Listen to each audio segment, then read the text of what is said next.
Chemical kinetics start किया था, ध्यान से सुन लेना।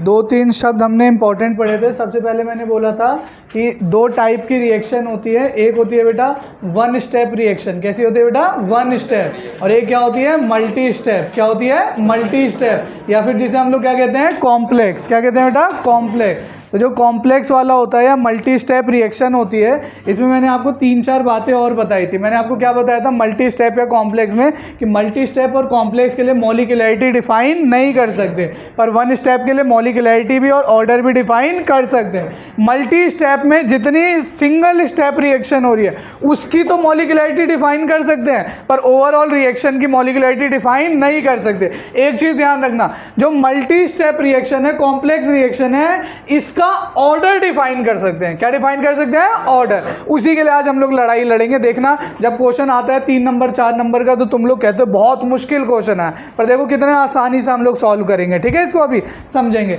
इसके बाद देखो मल्टी स्टेप अच्छा, जब यहाँ पे ऑर्डर और मॉलिक्यूलैरिटी सेम आ रहा है, तो एक चीज आपको पता है कि जो मॉलिक्यूलैरिटी है वो कभी भी ना नेगेटिव हो सकती है ना 3 से ज्यादा हो सकती है। तो वन स्टेप रिएक्शन में तो मतलब ऑर्डर भी ना 3 से ज्यादा होगा, ना नेगेटिव होगा, ना फ्रैक्शन में होगा। अरे सही है गलत है? पर मल्टी स्टेप रिएक्शन में ऑर्डर और मॉलिक्यूलैरिटी का तो कोई लेना देना नहीं है। तो मल्टी स्टेप रिएक्शन में क्या होगा कि ऑर्डर 0 भी आ सकता है, -1/2 भी आ सकता है, +1/4 भी आ सकता है। तो कभी ऐसा क्वेश्चन है, can order be fractional, can order be negative? Yes, but in which case? Multi step reaction या कॉम्प्लेक्स रिएक्शन। मैं क्या कहता कि एक शब्द मैंने थोड़ा सा कल गलत बता दिया था। गलत क्या ये था? देखो, जब हम एनर्जी के ग्राफ बना रहे थे तो हम कह रहे थे कि रिएक्टेंट प्रोडक्ट की एनर्जी कम होती जाती है ना बेटा।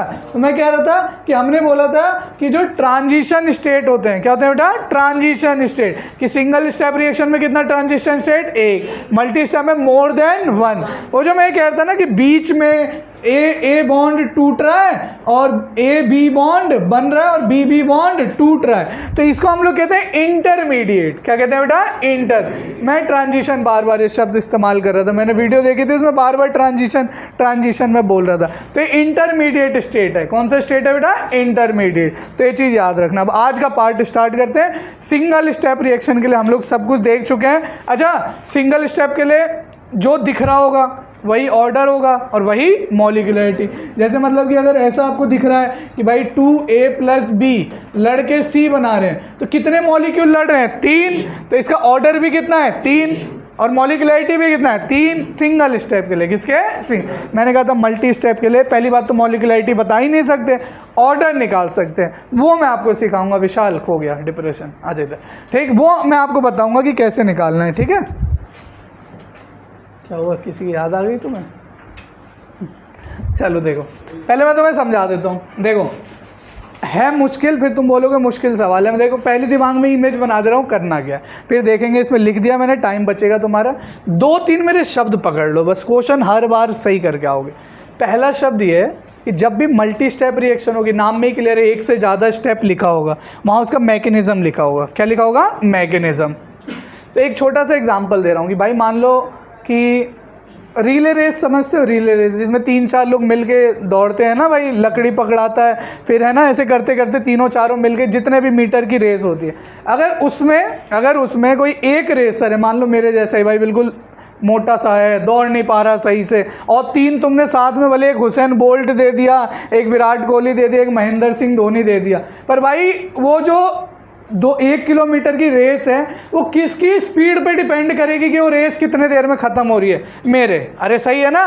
तो मतलब मैं उस रिएक्शन के लिए रेट लिमिटिंग स्टेप हो गया। क्या हो गया बेटा? Rate limiting step. क्यों? रिएक्शन कितने देर में हो रही है मेरे ऊपर डिपेंड कर रही है, क्योंकि मैं सबसे स्लोएस्ट हूँ। क्या बेटा? सबसे स्लोएस्ट। अरे सही है कि नहीं? धोनी से भी स्लोएस्ट हूँ, हुसैन बोल्ट से भी स्लोएस्ट हूँ, विराट कोहली से भी स्लोएस्ट है। मतलब मेरी क्या स्पीड है तुम उसके अकॉर्डिंग बताओगे कि भैया ये जो 1 किलोमीटर की रेस है इतने देर में खत्म होगी या नहीं होगी। ठीक है, तो इसी तरीके से जब आप केमिकल रिएक्शन पढ़ रहे होगे तो उसमें एक ऐसी स्टेप होगी, कृष्णा सो गया, एक ऐसी स्टेप होगी बेटा जो रेट लिमिटिंग स्टेप होगी। क्या होगी बेटा? Rate limiting. तो जो रेट ऑफ रिएक्शन है कि कितने देर में रिएक्शन खत्म हो रही है, वो उस रेट लिमिटिंग स्टेप पे डिपेंड करेगी। तो आपको 2 इक्वेशन दी होगी हमेशा। तो जो आप रेट लॉ है जो आप रेट लॉ है वो हमेशा किसके लिए लिखोगे? स्लोएस्ट रिएक्शन के लिए। किसके लिए बेटा? स्लोएस्ट। समझ आ गया मेरी वाली बात है ना कि भाई मैं सबसे स्लोएस्ट हूँ तो मैं डिसाइड करूँगा कि रेट क्या रहेगी, कितने स्पीड में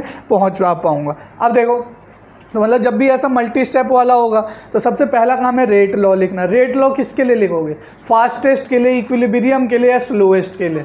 स्लोएस्ट के लिए। पहला क्लियर हो गया, किसके लिए लिखना है? स्लोएस्ट के लिए। अब दूसरा काम कि जब आप स्लोएस्ट के लिए लिख रहे होगे, जनरली इन रिएक्शंस में क्या होगा? एक इंटरमीडिएट आ रहा होगा। क्या आ रहा होगा बेटा? इंटरमीडिएट। इंटरमीडिएट क्या होता है? ऐसा रिएक्टेंट या ऐसा कोई भी केमिकल कंपाउंड जो रिएक्शन के दौरान बना और रिएक्शन के दौरान ही ख़त्म हो गया। ठीक है, तो भाई उसका कंसंट्रेशन तो हम निकाल ही नहीं सकते कभी भी। अरे उसका कंसंट्रेशन हम कभी भी निकाल ही नहीं सकते। तो किसी भी तरीके से ये जो इंटरमीडिएट आया है आपका रेट लॉ में, आपको इसे हटाना है। क्या करना है बेटा? हटाना है। तब ये हटाने के लिए मैं आपको बताऊंगा कि जो इक्विलिब्रियम वाली इक्वेशन है इसमें हम लोग कुछ कलाकारी करेंगे और जो इंटरमीडिएट वाला है वो शब्द हम हटा देंगे। ठीक है, तो आओ एक बार समझ लेते हैं कि क्या क्या निकाल रहे हैं। कॉम्प्लेक्स रिएक्शन का ऑर्डर निकालने की कोशिश कर रहे हैं। तो देखो बेटा, जैसे एक कॉम्प्लेक्स रिएक्शन लिख रखी है कि 2NO + Cl जो है 2NoCl2 बना रहा है। क्या बना रहा है बेटा? 2NoCl2। और क्वेश्चन में दे रखा है कि इसका मैकेनिज्म है, किस तरीके से रिएक्शन हो रही है।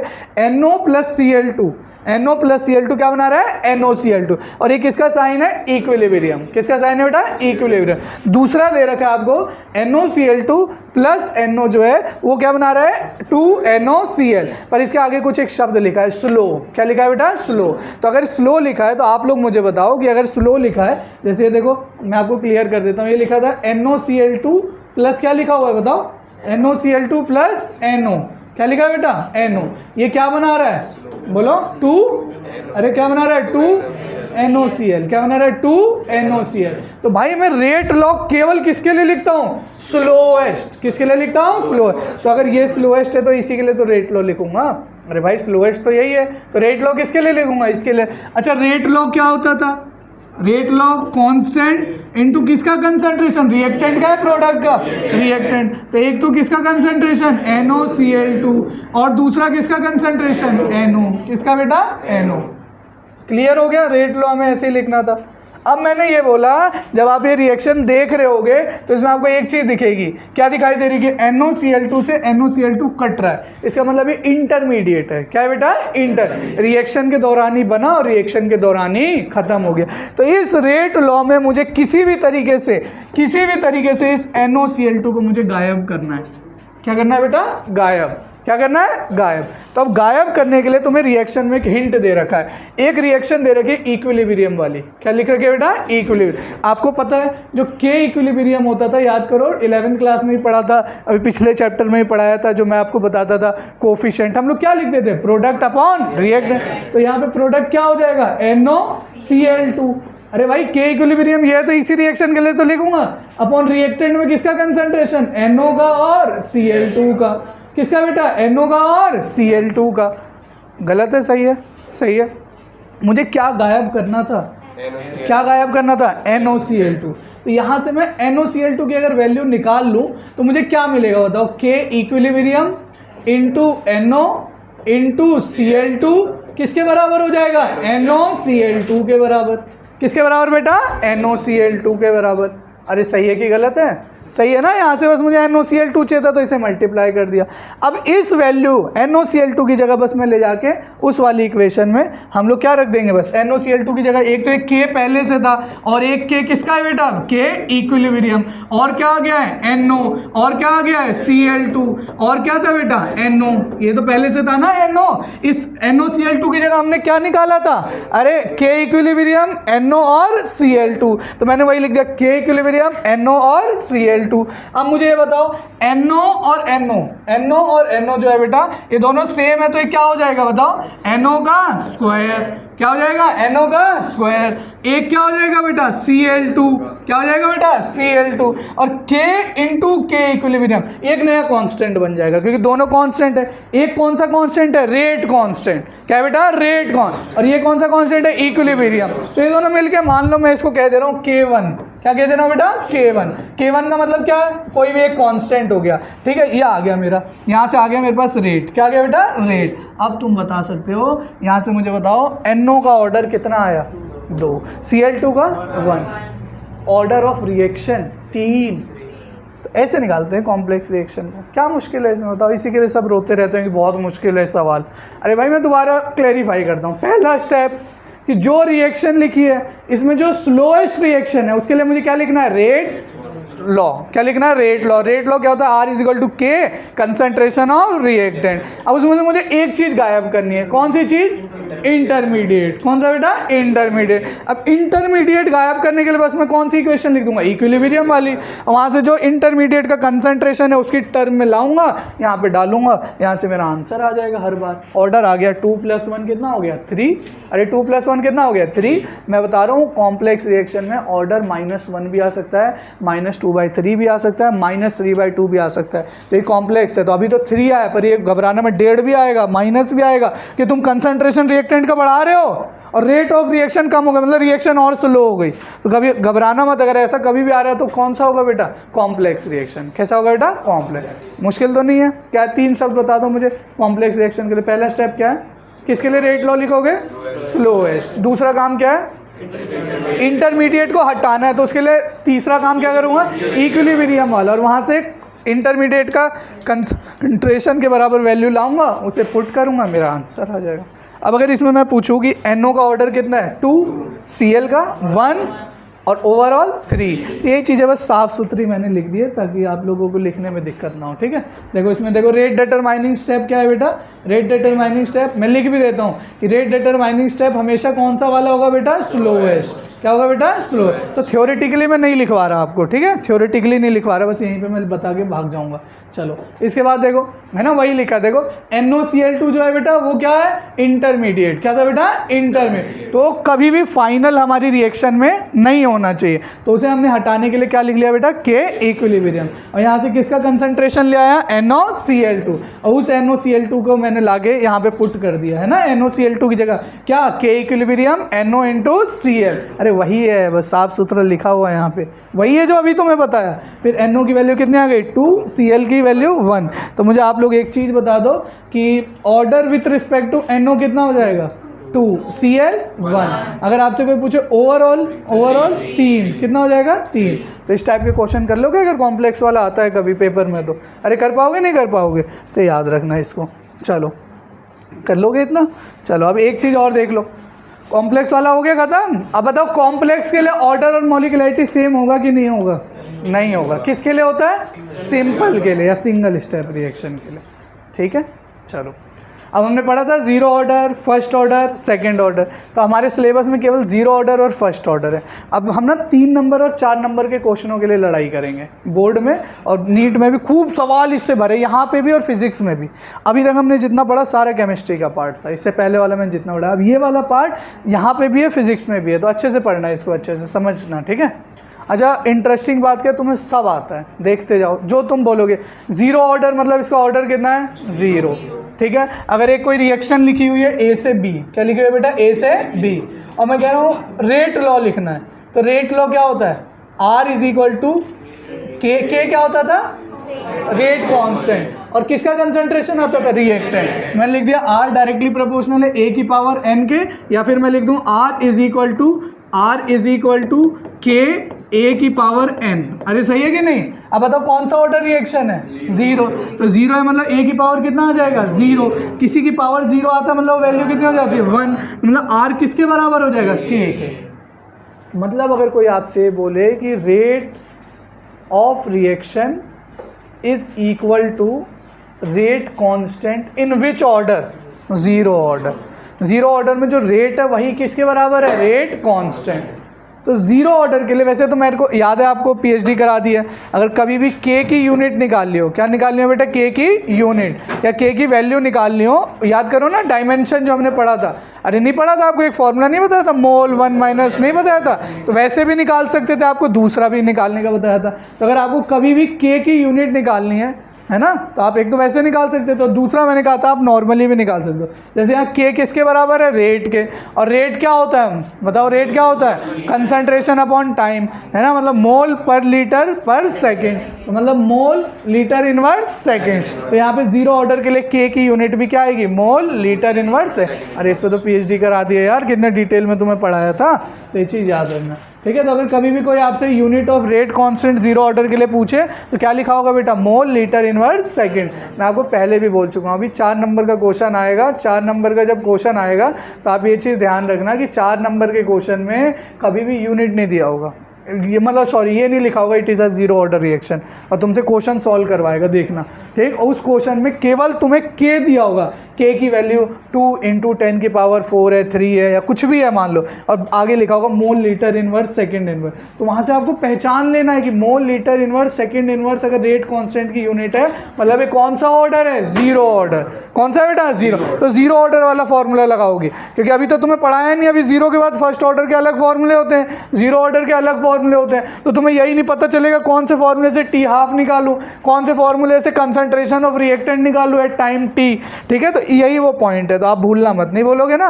चलो अब देखो, मुझे एक चीज़ बताओ, जब आपने रेट निकाला, रेट बेटा ये किसके बराबर आ गया, रेट कांस्टेंट, ठीक है बेटा, आया कि नहीं आया। अब मुझे बताओ इस फॉर्मूले में क्या जो रेट ऑफ रिएक्शन है ये कंसंट्रेशन ऑफ रिएक्टेंट पे डिपेंड कर रही है कि नहीं कर रही है, नहीं कर रही। अरे आर केवल किसके डायरेक्ट मतलब बराबर है, रेट कांस्टेंट। तो अगर मैं ग्राफ बनाऊं पेपर में कि जो रेट ऑफ रिएक्शन है, रेट ऑफ रिएक्शन रिएक्टेंट के कंसंट्रेशन पे डिपेंड कर रही है कि नहीं, नहीं, क्योंकि ये तो ए की पावर 0 हो गया ना रिएक्टेंट का, तो ये किसके बराबर आ गया, तो 1। तो मतलब अगर नहीं डिपेंड कर रही तो ग्राफ कैसा आएगा बेटा, स्ट्रेट। कैसा आएगा बेटा, बिल्कुल सीधा। अच्छा इसमें एक गलती है, देखो तुम्हें गलती दिखाता हूँ मैं।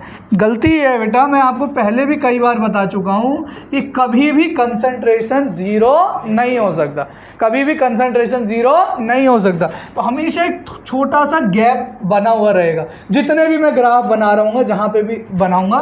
तो इसका मतलब मैं यहाँ पे लिख भी देता हूँ, कंसंट्रेशन जो है बेटा रिएक्टेंट का, concentration of reactant can never be zero, can never be zero. तो ये चीज़ आपको याद रखनी है कि कंसंट्रेशन जो रिएक्टेंट का है बेटा वो कभी भी जीरो नहीं हो सकता। अरे यार जब रिएक्टेंट ही जीरो है तो कौन सी रिएक्शन, अरे ऐसा हो सकता है क्या, जब रिएक्टेंट ही जीरो तो रिएक्शन किस बात की, रिएक्टेंट तो प्रोडक्ट में कन्वर्ट होगा। जब रिएक्टेंट ही आपके पास जीरो आ गया तो भाई किस बात की रिएक्शन। तो इसलिए मैंने लिख दिया कभी भी एक ग्राफ को डायरेक्टली इसके साथ टच नहीं करना। भाई ग्राफ आते हैं पेपर में, ग्राफ आते हैं केमिकल काइनेटिक्स से, तो अभी बस एक ग्राफ है इसलिए आसान लग रहा है। अभी 5-7 ग्राफ हो जाएगा, zero order, first order, rate constant, T half, AT, A0, बहुत सारे, बिल्कुल बेसिक से चलते चलो। तो जीरो ऑर्डर का आपको समझ आ गया, आर किसके बराबर आया, के। तो आर के फॉर्मूले में कोई रिलेशन नहीं आ रहा है, किसका नहीं आ रहा रिलेशन, कंसंट्रेशन का। तो मैं कह रहा हूँ रेट ऑफ रिएक्शन जो है कंसंट्रेशन पे डिपेंड नहीं कर, इसलिए मैंने रेट को कांस्टेंट कर दिया। क्या कर दिया, तो अगर पेपर में ऑब्जेक्टिव में आता है लिखा हुआ कि rate of reaction is constant, या rate of reaction does not depend on concentration of reactant in which order, क्या बोलोगे, जीरो ऑर्डर।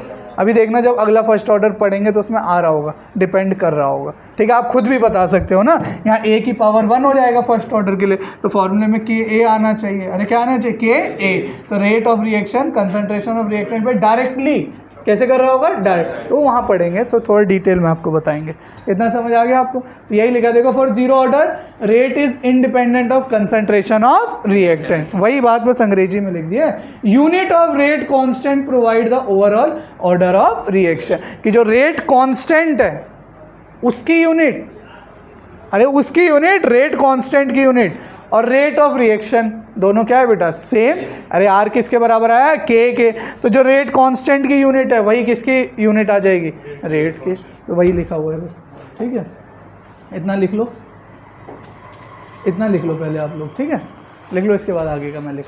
देखो हम लोग जीरो ऑर्डर के लिए अब एक इंटीग्रेटेड रेट लॉ पढ़ेंगे, जिससे हम फॉर्मूला के डिराइव करेंगे। देखो जीरो ऑर्डर हो फर्स्ट ऑर्डर हो, दोनों में हमें डिराइव करना है, ठीक है, एक फॉर्मूला डिराइव करना है, एक टी हाफ डिराइव करना है। तो पहले आपको कुछ एक दो कॉन्सेप्ट बता देते हैं जिससे मैं चलेंगे, जिससे हम अगर ये आपने समझ लिया तो फर्स्ट ऑर्डर के भी सारे फॉर्मूले डिराइव कर जाओगे।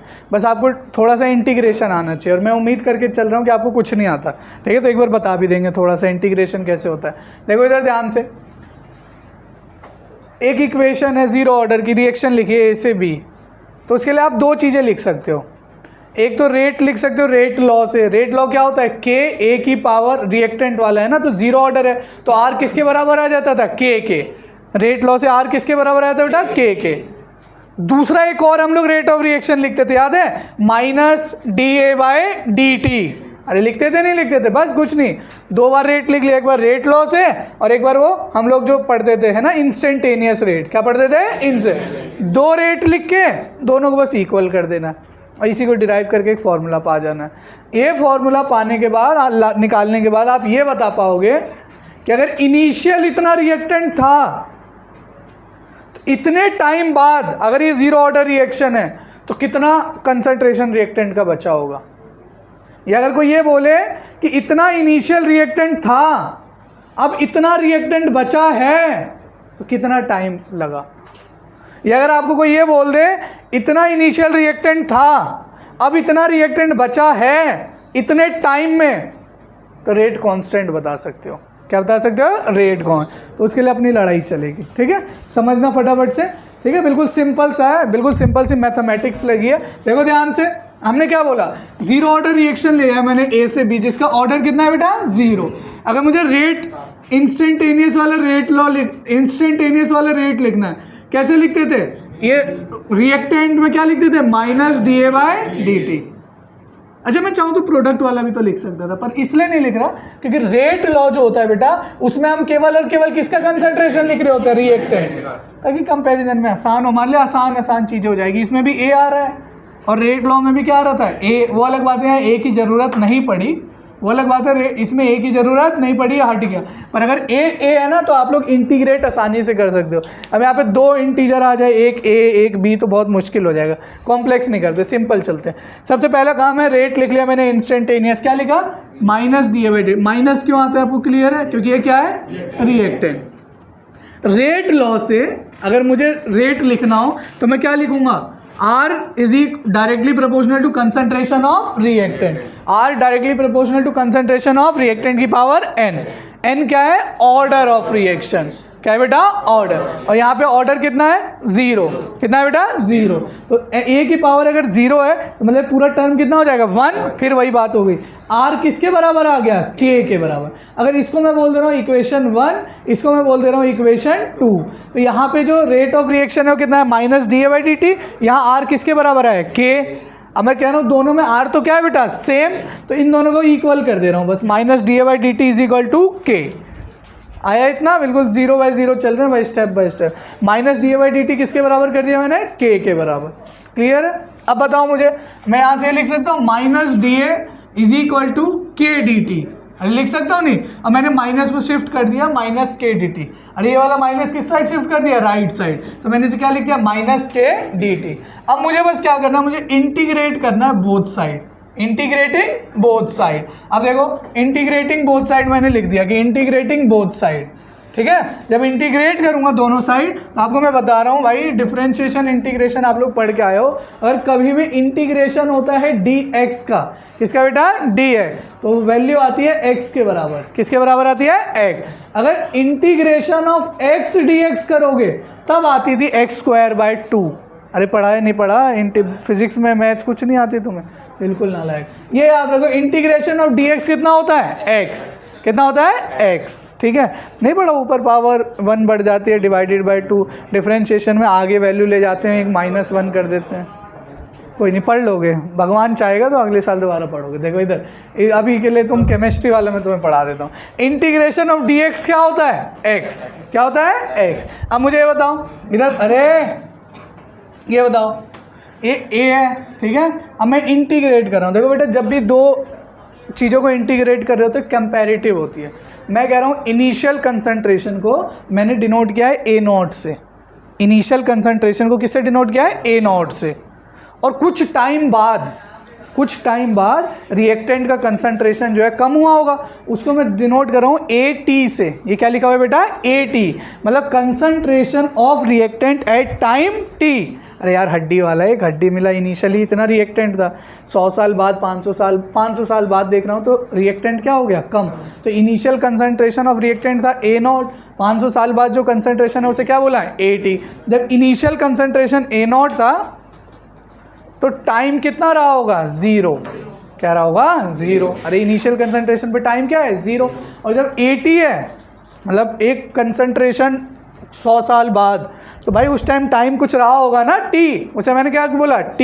अब मैंने आपको एक शब्द बताया, इंटीग्रेशन अगर आप dx का कर रहे हो तो किसके बराबर आता है? x। किसके बराबर? ये आपको क्लियर है? AT क्या है? AT क्या है? Concentration of reactant at time T। और A0 क्या है? Concentration of reactant initially. वही लिखा है ना, concentration of reactant at initially या at T is equal to 0, है ना। और AT क्या है? Concentration of reactant at time T। ठीक है? नहीं समझ आया? बताएं दोबारा कि आगे समझिए। आ गया। चलो अब देखो, मुझे एक चीज़ बताओ, मैंने अभी आपको ये बोला कि अगर जब भी इंटीग्रेशन dx का होता है किसके बराबर आता है? x। किसके बराबर होता है? a। तो अगर हम इंटीग्रेशन dA का कर रहे हैं तो किसके बराबर आएगा? a। इंटीग्रेशन अगर dt का कर रहे हैं तो किसके बराबर आएगा? t। और जो यूनिट्स थी बेटा A0 से AT, इसको मैंने ऐसे के ऐसे ही लिख दिया, यहाँ पे भी ऐसे के ऐसे ही लिख लिया। अब इसे आप ऐसे कर लो, या तो फाइनल माइनस इनिशियल या ऊपर में से नीचे वाले को माइनस करना होता है। ठीक है? तो जब इस A0 को A को सॉल्व करोगे तो ये आएगा AT माइनस A0। मैंने क्या लिख दिया? AT minus A0। अच्छा, K को बाहर क्यों निकाल दिया? क्योंकि ये क्या है? कांस्टेंट। कांस्टेंट का इंटीग्रेशन कभी भी नहीं होता, तो उसे मैंने बाहर निकाल दिया था। dt का इंटीग्रेशन क्या पा गए थे? t। हमें कहाँ से कहाँ निकालना है? 0 से t। तो किससे किसे माइनस करूँ? t minus 0। ऊपर में से नीचे को या फाइनल माइनस इनिशियल। तो यहाँ मुझे मिल गया t माइनस 0। यहाँ क्या मिल गया? AT minus A0 is equal to minus KT। अब ये तो 0 है तो इसका कोई मतलब नहीं। जब इसे सॉल्व करोगे तो क्या मिलेगा बताओ? AT, यहाँ क्या मिला? AT इस माइनस A0 को मैंने उधर अगर शिफ्ट कर दिया, अरे भाई यहाँ से क्या मिलेगा? Minus KT। और यहाँ से क्या मिला है? AT minus A0।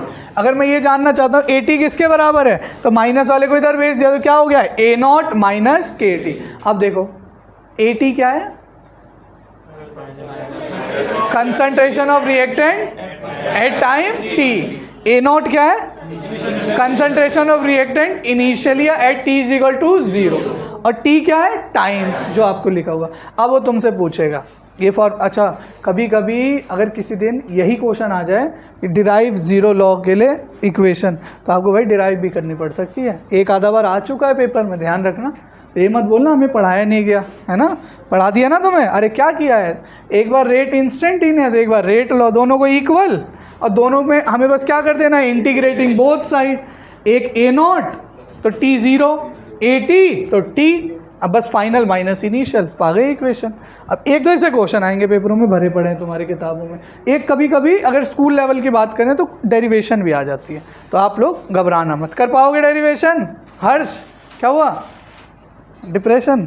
चलो तो देखो, इंटीग्रेटेड, अगर पेपर में आएगा ये क्वेश्चन आएगा, integrated rate law for zero order reaction, तो आप लोग ये लिख के आना, ठीक है, कैसे डिराइव करते हैं। अगर आता है तो वैसे आने के चांस है 2%, ठीक है, पर अगर पेपर में फिर भी आ जाए तो ये मत बोलना पेपर कठिन आया था, मैंने अपनी तरफ से पूरा पढ़ा दिया। तो आप लोग लिख लोगे फॉर्मूले से। किसके लिए फॉर्मूला निकाला है तुमने? Zero order. किसके लिए निकाला है? फर्स्ट ऑर्डर के लिए अलग आएगा। अब इसके लिए मुझे ग्राफ बनाना पड़ेगा, ठीक है। तो ग्राफ के लिए तुम्हें पहले बेसिक मैथ्स बता देते हैं। भाई बेसिक मैथ्स आपको आती है, y is equal to mx plus C. ये तो पढ़ा होगा यार मैथ्स में, डेली पढ़ते होगे। अगर मुझे y और x के बीच में ग्राफ चाहिए, y और x के बीच में ग्राफ चाहिए, इधर मान लो x ले लिया, इधर y ले लिया, तो y और mx ये डायरेक्टली प्रोपोर्शनल है इनवर्सली? डायरेक्टली। तो ग्राफ कैसा आ रहा होगा? स्ट्रेट। कैसा आ रहा होगा? स्ट्रेट। ये जो m होता है जो आगे, इसको हम लोग क्या कहते हैं? स्लोप। क्या कहते हैं बेटा? स्लोप। और इस जनरली किसके बराबर होता है? tan theta. किसके बराबर होता है? tan theta. सही है। और c क्या होता है? इंटरसेप्ट, कांस्टेंट नहीं, इंटरसेप्ट। जैसे ये ग्राफ अगर c की वैल्यू मान लो 10 है, कितनी है बेटा 10, तो ये ग्राफ ना यहाँ से स्टार्ट हो रहा होगा और ये जो वैल्यू है ये है c, क्या है बेटा c, जिसे हम लोग क्या कहते हैं इंटरसेप्ट। अगर यही प्लस की जगह माइनस होता तो तुमने अभी फिजिक्स में भैया तुम्हें पढ़ाएंगे, ठीक है, तो ये ग्राफ कुछ ऐसा हो रहा होगा, देखो यहाँ से ऐसे करके तुम लोग ऐसे करोगे अगर -10 होता तो। ये जब तुम लोगों को भैया पढ़ाएंगे, जो फिजिक्स में भैया तुम्हें न्यूक्लियर एक चैप्टर पढ़ाएंगे, वहाँ पे आता है फोटो इलेक्ट्रिक इफेक्ट, वहाँ पे भैया आपको ये पढ़ाएंगे, ठीक है, वहाँ पे ऐसे ग्राफ आ रहे होंगे। तो देखो, तो मैं तो मैथ्स पढ़ाने लग गया, देखो ठीक है। तो ये ग्राफ हमें इसके लिए ग्राफ बनाना था, ठीक है। तो अगर मैं इसको y मान लूँ, क्या मान लूँ बेटा y, और ये क्या हो गया m, ये क्या हो गया x, क्या हो गया बेटा x, और ये क्या हो गया c, y is equal to, अब पर हमें ग्राफ क्या मिला, y is equal to -mx plus c। तो भाई जो मैंने ग्राफ बनाया था ये सीधा मैंने स्ट्रेट क्यों बनाया था, अरे भाई ये वाला जो ग्राफ मैंने अभी बनाया था, ये वाला ये स्ट्रेट क्यों बनाया था, क्योंकि मैंने क्या मान के चल रहा था, स्लोप क्या है पॉजिटिव। पर जो अभी हमने फॉर्मूला डिराइव किया यहाँ क्या है, AT इज इक्वल टू, बताओ क्या निकाले थे, A0 माइनस KT। तो यहाँ पे हम लोग T और A में ही तो निकाल रहे हैं, मतलब इसको हम लोग कह रहे हैं Y, इसको क्या कह रहे हैं X। तो यहाँ पे जो स्लोप है वो कैसा है बेटा, नेगेटिव, कैसा है पॉजिटिव होता है। तो ऐसे आप करते हैं, अरे भाई tan थीटा की वैल्यू पढ़ा होगा 0.1 √3 ऐसा कुछ पढ़ा है, तो पॉजिटिव नेगेटिव पढ़ा होगा, 90 तक उसके आगे जाते हैं तो नेगेटिव होने लगता है। तो अभी के लिए आपको बस याद रखना है कि इसका स्लोप जो है वो नेगेटिव है, कैसा है बेटा नेगेटिव। इसलिए देखो हमने ग्राफ इस तरीके से बनाया, अगर मैं किसी भी पॉइंट पर अगर मैं एंगल निकालूंगा तो मुझे ग्राफ का एंगल देखो 90 से ज़्यादा मिल रहा है, अरे मिल रहा है नहीं, तो वैल्यू हमेशा कैसी आ रही होगी, नेगेटिव। आप देख लेना जो भी tan थीटा की क्या वैल्यू होती है, tan 0 0 होता है शायद, है ना, अरे बताओ मुझे नहीं याद, और tan 30 कितना होता है 1/√3, और फिर होता है 1, और फिर होता है √3, और फिर होता है इनफाइनाइट, यही होता है कि कुछ और होता है। अरे भैया वही कहते हैं नॉट डिफाइंड इनफाइनाइट। और फिर जब आगे जाते हो तो इसी की माइनस वैल्यू होती जाती है, अरे सही तो है यार, साइन के लिए होता है 0, 1/2, 1/√2, √3/2 और 1, और ये 90 तक हो गया। इसके आगे जाओगे ना तो बस इसी का नेगेटिव करते जाना, -√3/2, 1/√2, 1/2, तो ऐसे याद रखना है आपको। तो देखो इधर, तो इस इक्वेशन के लिए जब ग्राफ बनाया तो ये ग्राफ बन गया, ठीक है, किसके बीच में, AT और T के बीच में। ये रहा हमारा AT और ये क्या है बेटा T, पर हमारा स्लोप कैसा आ रहा है, नेगेटिव, इसलिए हमने ऐसे बनाया, ऐसे नहीं बनाया। अरे ऐसे तब बनाते जब स्लोप कैसा आता, पॉजिटिव, यहाँ स्लोप नेगेटिव है, इसलिए देखो जब मैं एंगल देख रहा हूँ तो 90 से ज़्यादा आ रहा है। अरे यार मैथ्स पढ़ा रहा हूँ अभी, तो ऐसे मुंह मत बनाओ, ठीक है। अब बेटा ये जो होगा इसे हम लोग क्या कहेंगे, इंटरसेप्ट, क्या कहेंगे बेटा इंटरसेप्ट। वो किसके बराबर है, C। भाई किस दिन पेपर में अगर सवाल मुश्किल बनाना हो उसे, वो ग्राफ दे देगा, इसकी वैल्यू दे देगा 1 2 4 5, ठीक है, मान लो वैल्यू दे दी उसने, और इस वैल्यू की मदद से कुछ भी पूछ सकता है तुमसे, कोई भी 3 4, देखो जब भी ग्राफ देगा AT तो होगा ही, अरे यार यहाँ पे एक फाइनल कंसंट्रेशन होगा, ये क्या होगा इनिशियल, और इनिशियल कंसंट्रेशन हमेशा क्या होता है, ज़्यादा तो यही होगा इनिशियल, और फाइनल मान लो ये रहा, अरे सही है। तो इनिशियल कंसंट्रेशन पे आपके पास टाइम भी होगा, फाइनल कंसंट्रेशन पे क्या होगा, टाइम, तो आपको मतलब इस रिएक्शन का टाइम भी पता चल गया, और इनिशियल और फाइनल कंसंट्रेशन भी पता चल गया, मतलब ये भी पता चल गया, ये भी पता चल गया, ये भी पता चल गया। के नहीं निकाल सकते, इस दिन क्वेश्चन दे दे, ग्राफ मुश्किल से सवाल हो, यही वैल्यू दे दियो बस ग्राफ पे, और तुमसे पूछ दे के, अरे बता सकते हो ना भाई। तो ऐसे मुश्किल सवालों के लिए भी हमें मेंटली तैयार रहना है। अगर किसी दिन आया नहीं, आज तक कभी नहीं आया सवाल, पर किसी दिन अगर आ जाए तो हमें घबराने की ज़रूरत नहीं है। एक रील आती है ना, कहता है घबराने की ज़रूरत नहीं हो, पाकिस्तान वाला।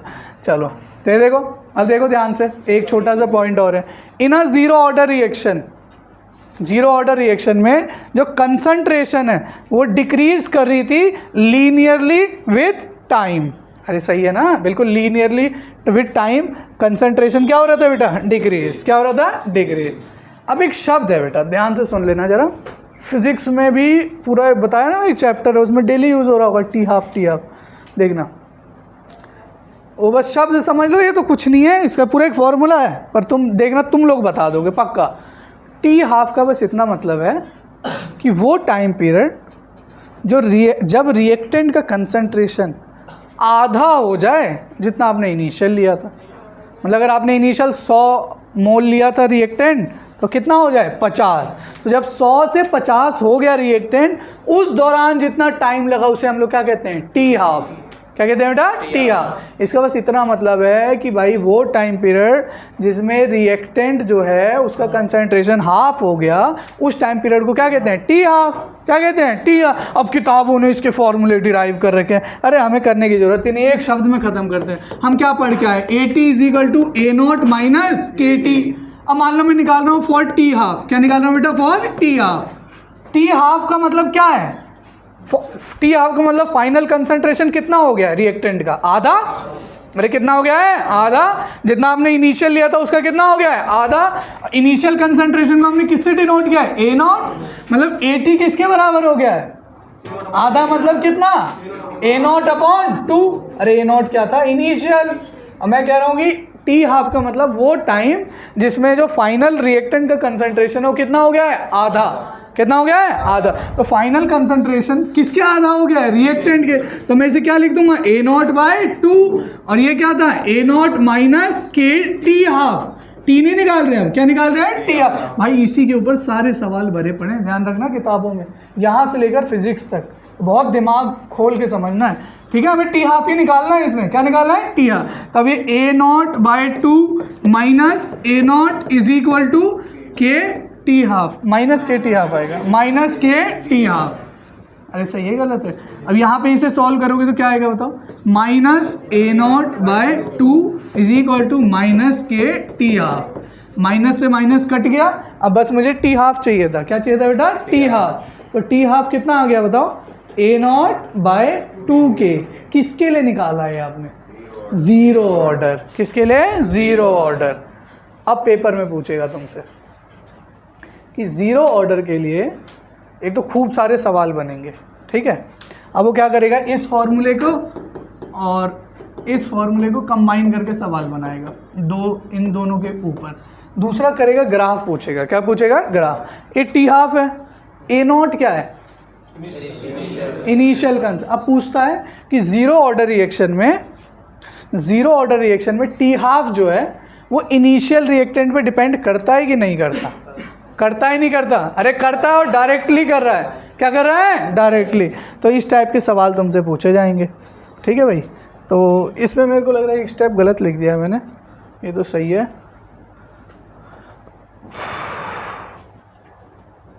ना।